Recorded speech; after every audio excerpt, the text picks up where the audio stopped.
For many years, I had been known as the #1 person in the world. Yet for a full decade, I lived the same quiet life, day after day, hidden deep in the mountains, tending flowers, growing vegetables, and cultivating in silence.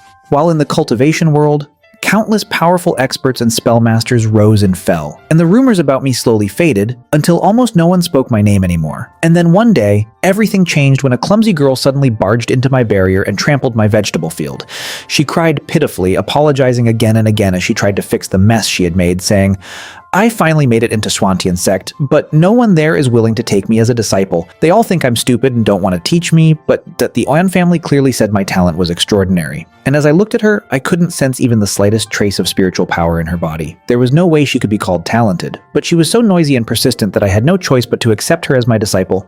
And only after checking her did I realize she was a once in 10,000 years Chaos Dao body. Those old fools in Swantian sect had nearly ruined a true prodigy. Just like that, 5 years passed, and I turned Zhao Mian from a mortal who couldn't even sense qi into a graceful young girl whose cultivation had steadily reached the late golden core stage.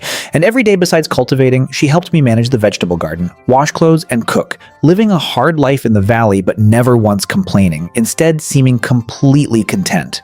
And then one day, after I returned from fishing, I saw her using a small water spell to irrigate the crops, her control already pure and refined. So I called out to her and she immediately stopped, ran over obediently, and took the fish basket from my hands, saying nothing but smiling sweetly. And I looked at her calmly and said, "Your cultivation is stable now. It's time for you to go down the mountain." And instantly her smile froze. Her eyes turned red, and she choked as she asked, "Master, are you abandoning me?" But I ignored her tears and continued, "Go back to Swantian sect. 5 years ago, they called you trash and said you had no future. Now you will return and show them they were blind. My disciple cannot carry the name of a waste for her entire life." Yet she bit her lip, her eyes full of reluctance, whispering, "But," and I cut her off. "There is no but. You are my disciple, you must reclaim what belongs to you. Those who once looked down on you, you will make them look up to you." Then I took out a jade pendant from my robe, a simple piece with only a single character carved into it, one I had nurtured with my own life-bound technique for 100 years. And as I tied it around her waist, I said, "With this, there are very few in this world who can harm you. Go, finish what you must, and then come back." She nodded, tears still in her eyes, and kowtowed heavily 3 times, saying, "Master, take care, I won't bring shame to you," before walking away, turning back every few steps until her figure finally disappeared at the edge of the valley, and just like that, the valley returned to its former silence, as if nothing had ever happened. And after she left, my days went back to their usual quiet monotony, though sometimes I would think of her clumsy figure running around while watering the crops, and everything felt unchanged. Until less than 10 days later, that afternoon, as I was watering a cabbage, my heart suddenly clenched violently. As if struck by an invisible hammer, the bucket in my hand fell to the ground with a loud clang, water splashing across my legs, and I immediately understood it was that jade pendant. It had shattered, and a bone-chilling, killing intent surged from the depths of my heart, a feeling I hadn't experienced in 10 years because that pendant had been nurtured with my life-bound technique for a century and carried a fragment of my divine sense. Even an old monster would have to get past it to harm Xiao Mian, and anyone capable of destroying it must at least be at the nascent soul or even spirit transformation stage. So when had such an expert appeared again in this cultivation world? No, that wasn't right. Anyone at that level would definitely recognize the aura of my technique on the pendant, and yet they still dared to kill, which meant they were coming for me, and I couldn't help but let out a cold laugh.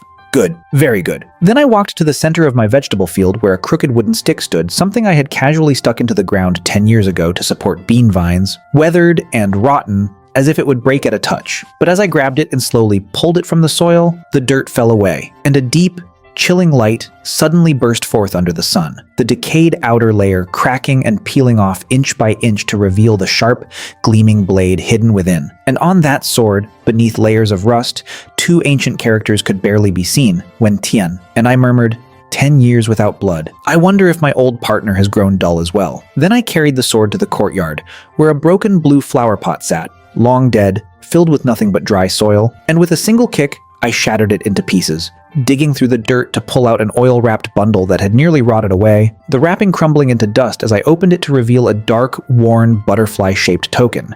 Its markings almost faded, yet still emanating a heavy, ancient aura. And after placing it inside my robe, I stood in the courtyard with my sword in hand and thought to myself, 10 years, 10 whole years hidden in these mountains. Have the people of this world already forgotten my name? forgotten the fear of having my sword hanging over their heads, those ignorant fools daring to establish sects and claim righteousness right under my nose, and now they even dared to touch my disciple, and with that thought I took a single step forward, my figure vanishing from the valley, leaving behind only the ruined vegetable garden and shattered flower pot. It seemed it was time to remind this world once again of the name Liu Bei Mu, and following the faint remaining aura from the shattered jade pendant, I headed east, not rushing, simply walking forward, step by step. With a single step forward, the mountains and rivers beneath my feet seemed to collapse and retreat behind me, and after 10 years of seclusion, I could already feel that the spiritual energy of this world had grown thinner and weaker. Even the quality of cultivators had declined drastically. And not long after leaving the mountain, I overheard a group of young cultivators talking. They were dressed in bright, luxurious robes, their accessories extraordinary, jade pendants hanging at their waists, their expressions arrogant at a glance. Clearly disciples of some prestigious sect, and one of them said, "Have you heard? That trash from Xuantian sect, Jiang Xiaomian, somehow got lucky and successfully formed her foundation after going down the mountain." Another sneered and replied, "So what if she formed her foundation? A useless waste who can't even release spiritual power is still bottom-tier trash even after that." And someone else added with disdain, "I heard she even injured senior brother Gu Yunfei. How bold of her. Senior brother Gu is the sect master's personal disciple. A true genius. That trash must have used some dirty demonic trick." Then another voice said, "I heard the sect has already captured her and is interrogating her with punishment at the mountain gate." And at that moment, my hand holding the tea bowl paused slightly before I slowly walked over and stood in front of their table, asking calmly, "How do I get to Xuantian sect?" The leading young man looked me up and down, noticing my coarse linen clothes and the broken iron sword in my hand. And a trace of undisguised contempt flashed in his eyes as he scoffed. "Who do you think you are? Since when can someone like you ask about Xuantian sect? Get lost." I said nothing more, only raised a finger slightly, and a faint, nearly invisible strand of sword energy shot out from my fingertip, silently sweeping across their table, and for a moment they froze before their expressions turned into pure terror as the swords hanging proudly at their waists snapped cleanly in half, the cuts smooth as mirrors, the broken blades clattering to the ground. And they hadn't even seen how I made my move. The young man's face turned pale as he pointed at me with a trembling hand, and I simply asked again in the same calm tone, "Can you tell me now?" They immediately pointed in a direction, stammering, not daring to say another word, and as I walked away, I couldn't help but think that this was what the younger generation of the cultivation world had become. They couldn't even withstand a single strand of my most ordinary sword energy. How boring, and following the direction they gave in less than half a day, a towering mountain came into view, with a massive gate bearing the three bold characters of Xuantian sect, radiating the rising prestige of this so-called great sect. But unfortunately for them, that prestige would end today, because in front of the mountain gate, a dense crowd had gathered, layers upon layers of people packed so tightly it was suffocating, and I easily passed through them until I saw the scene at the center of the square. Xiaomian was bound to a black stone pillar with chains as thick as arms, her entire body covered in blood, her once clean clothes torn to shreds, exposing deep wounds that reached the bone, her head hanging weakly as she hovered on the edge of unconsciousness, and in front of her stood a spirited young man, clearly the Gu Yunfei they had mentioned, holding a long whip crackling with lightning, looking down at her with cruel satisfaction as he lashed it across her back, the thunder exploding on impact and leaving another charred wound as he shouted, "Speak! Where did you learn that technique from? What kind of demonic path did you follow?" Xiaomian's body trembled violently from the pain, yet she only bit her lip, refusing to let out a single cry. And he sneered, "Still stubborn, huh?" Before raising his voice again, "Who is your master? To teach a trash like you? Say it, and maybe I'll give you a quick death." While the surrounding disciples burst into laughter, pointing and mocking her. And as I looked at the whip about to fall again, at the crisscrossing wounds on my disciples' back, at the sneers on their faces, I slowly raised my hand, and the broken iron sword in my grasp let out a faint hum. And in the next instant, a streak of light so fast it was almost invisible cut through the air, freezing the smile on Gu Yunfei's face as he slowly looked down in disbelief at the rusted sword piercing through his chest, blood dripping down the blade as his life rapidly drained away. And every eye in the crowd followed that sword back to me, who had appeared at the edge of the square without anyone noticing. And as I walked forward step by step, Gu Yunfei's vitality faded with each step until, by the time I reached him, the light in his eyes had completely vanished. And I didn't even spare his corpse a glance as I swept my gaze across the terrified disciples of Xuantian's sect and said coldly, with restrained fury, "Her master is me. Do any of you have a problem with that?" And as my words fell, silence blanketed the entire place before it was shattered by a wave of overwhelming fear. The disciples in the front row collapsing to the ground, unable to stand, and an elder in robes stepped forward, pointing at me as he shouted in anger and fear, "You insolent madman! How dare you kill at the gates of Xuantian sect and slaughter the sect master's disciple?" But I wasn't even interested in speaking to him. I only glanced at him once, and within that single look carried the sword intent I hadn't used in 10 years. His voice abruptly stopped, the fury and terror on his face freezing as in the next second countless thin lines of blood burst from beneath his skin, his entire body collapsing like shattered porcelain into a pile of flesh and blood, his soul unable to escape. And as someone let out a scream, the entire square descended into chaos, disciples fleeing in panic toward the sect, shouting, "Open the grand formation! Activate the formation!" And with a heavy rumble, the main peak of Xuantian's sect trembled as a massive blue barrier rose into the sky, covering the entire mountain gate like an overturned bowl, runes flowing across its surface with an ancient and majestic aura. This was the foundation of Xuantian sect, a formation said to withstand even the full power of a spirit transformation cultivator. As I looked at those disciples hiding behind the barrier, their hearts still trembling, their eyes filled with both resentment and relief as they stared at me, I almost laughed. They really thought they were safe, so I walked forward with Wentian in hand and stopped before the massive light curtain, slowly raising my hand and lightly tapping the flowing formation with my fingertip. And in that instant, a crisp sound echoed out like glass being gently cracked. And from the point where my finger touched, a tiny, almost invisible fracture spread outward at a terrifying speed, crack after crack branching like a spider web until it covered the entire barrier. And the expressions of those Xuantian sect disciples instantly changed from relief to absolute horror. And with a deafening explosion, the so-called indestructible grand formation shattered into countless fragments of light and vanished into nothingness right before their eyes. And what followed was pure slaughter, because my figure disappeared from where I stood, turning into an untraceable phantom weaving through the panicked crowd, and that outer disciple who once mocked Xiaomian for not even being able to sense qi, I let Wentian glide across his neck, freezing the arrogance on his face forever, and that inner disciple who had once deliberately splashed dirty water on her. I flicked out a talisman that turned into raging flames, burning her and her screams into ash together, and every single one who had laughed beneath the punishment platform. I remembered all of their faces, and Wentian in my hand felt alive, each swing precisely taking away the life of someone who had ever humiliated my disciple, blood staining the white stone ground of the mountain gate, the stench of death filling the air. This place was no longer a sacred cultivation ground, but a living hell. Their proud techniques were nothing more than childish tricks before me. Their treasured artifacts shattered the moment they touched my sword, and an unprecedented terror gripped every heart as they finally realized the person they had provoked was not some ordinary rogue cultivator.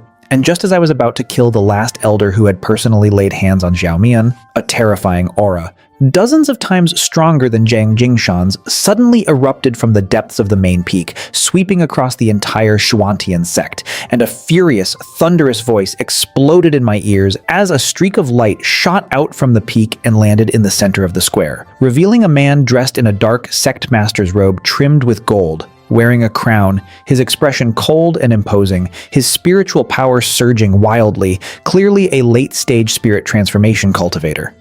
And the moment he landed, his eyes fell upon the corpses and rivers of blood covering the ground, his face instantly twisting with uncontrollable killing intent as his gaze locked onto me like blades, and he roared, "Was it you who killed my disciple?" But I didn't answer. I simply held Wentian, still dripping with blood, and looked at him with mild interest, and my silence only enraged him further as he laughed in fury.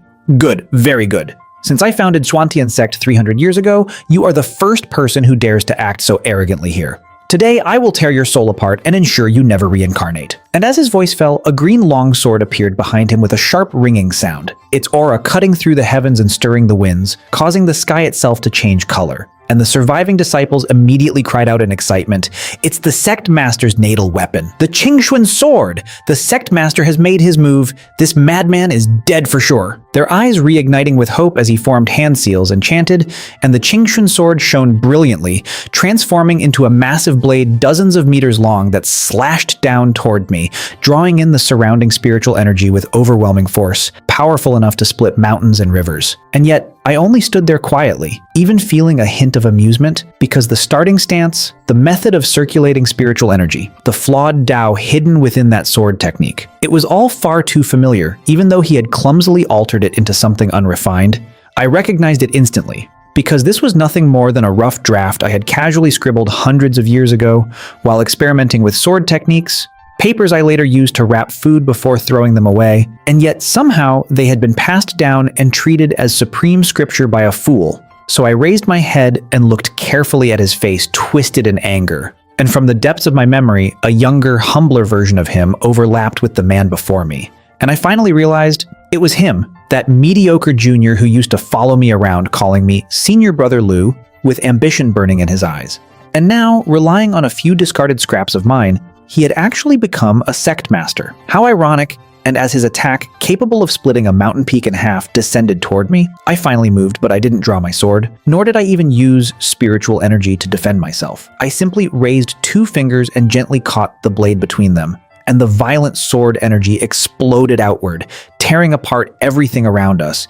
Yet it couldn't even move me an inch, and the rage and triumph on his face froze instantly, replaced by confusion and fear as he muttered, "This is impossible," while desperately pouring more spiritual power into the Qingshan sword, trying to force it forward even a little. And I watched his futile struggle and said calmly, "Who taught you such a pathetic trick?" My words pierced through his last shred of composure, his face turning crimson as he roared and poured all his power into the sword, the blade trembling violently, letting out a strained cry as it tried to break free from my fingers. "Break for me!" he screamed with all his might, the green light blinding. But a firefly can never outshine the sun, and under the horrified gazes of everyone present, the Qingshan sword, revered as a divine weapon by Swantian sect, began to crack from the tip, shattering piece by piece into countless fragments that clattered to the ground. And as his natal weapon was destroyed, his soul shook violently and he spat out a mouthful of blood on the spot. He spat out a mouthful of blood, his entire body seeming to age decades in an instant as his aura withered to almost nothing.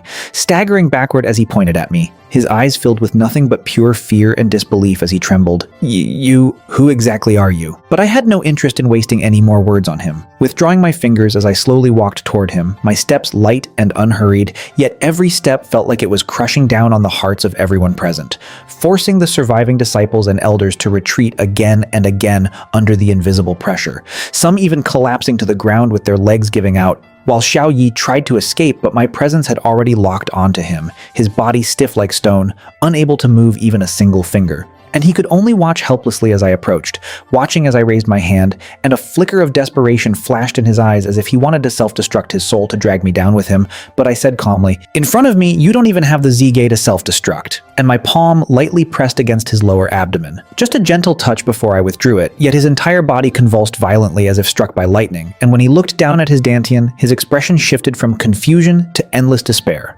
Because the spiritual power he had cultivated for hundreds of years began pouring out uncontrollably like a broken dam, spilling from his limbs and meridians back into the heavens, his once solid dantian collapsing like a punctured balloon, unable to hold even a trace of energy, and his cultivation began to fall at a visible speed, from spirit transformation to nascent soul to golden core, until finally he became nothing more than a mortal incapable of cultivation, and he screamed hoarsely, "My cultivation! My cultivation!" collapsing to the ground like a dying fish, twitching and gasping for air, his bloodshot eyes fixed on me as if trying to find something familiar in my techniques, in my domineering and crushing style, and slowly the deepest fear buried in his memory began to awaken. He remembered that figure from hundreds of years ago who suppressed an entire era like a god or demon, remembered the scraps of techniques he had treated as treasure that were nothing more than discarded drafts, remembered the terrifying presence that could make the world tremble with a single sword, and as the image of that legend overlapped with the man standing before him, his pupils shrank violently, his lips trembling as he used his last bit of strength to whisper, You are Liu Bame Mu," and I looked down at him without a ripple of emotion, as if looking at a worthless insect, because crippling him was only the beginning, and I didn't even spare him another glance.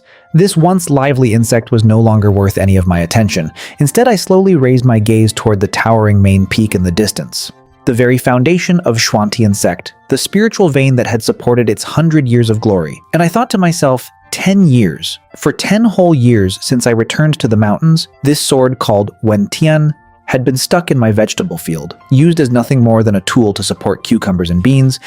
Its killing intent washed away by the smoke of a simple life, but now it seemed to sense my will, letting out a low and excited hum, and I murmured, "I've grown vegetables for 10 years, and I've nurtured this sword for 10 years. Today, let this world remember its edge once again." Then I calmly raised Wentian above my head, and in that instant the wind stopped, clouds froze, and the entire world seemed to be pressed into silence. As if time itself had paused, all sound and color stripped away, leaving only one thing between heaven and earth. That overwhelming sword intent erupting from me and the blade. Not radiant spiritual light nor destructive demonic energy, but a pure, absolute will sharp enough to cut through everything. And the surviving disciples of Xuantian sect watched in horror as the grand protective formation they relied on melted away like snow under the sun before that intent. And then, I brought the sword down. There was no earth-shattering noise. Not even a sound at all, as if time and space had lost meaning. A gray sword aura, invisible to the naked eye, left the blade,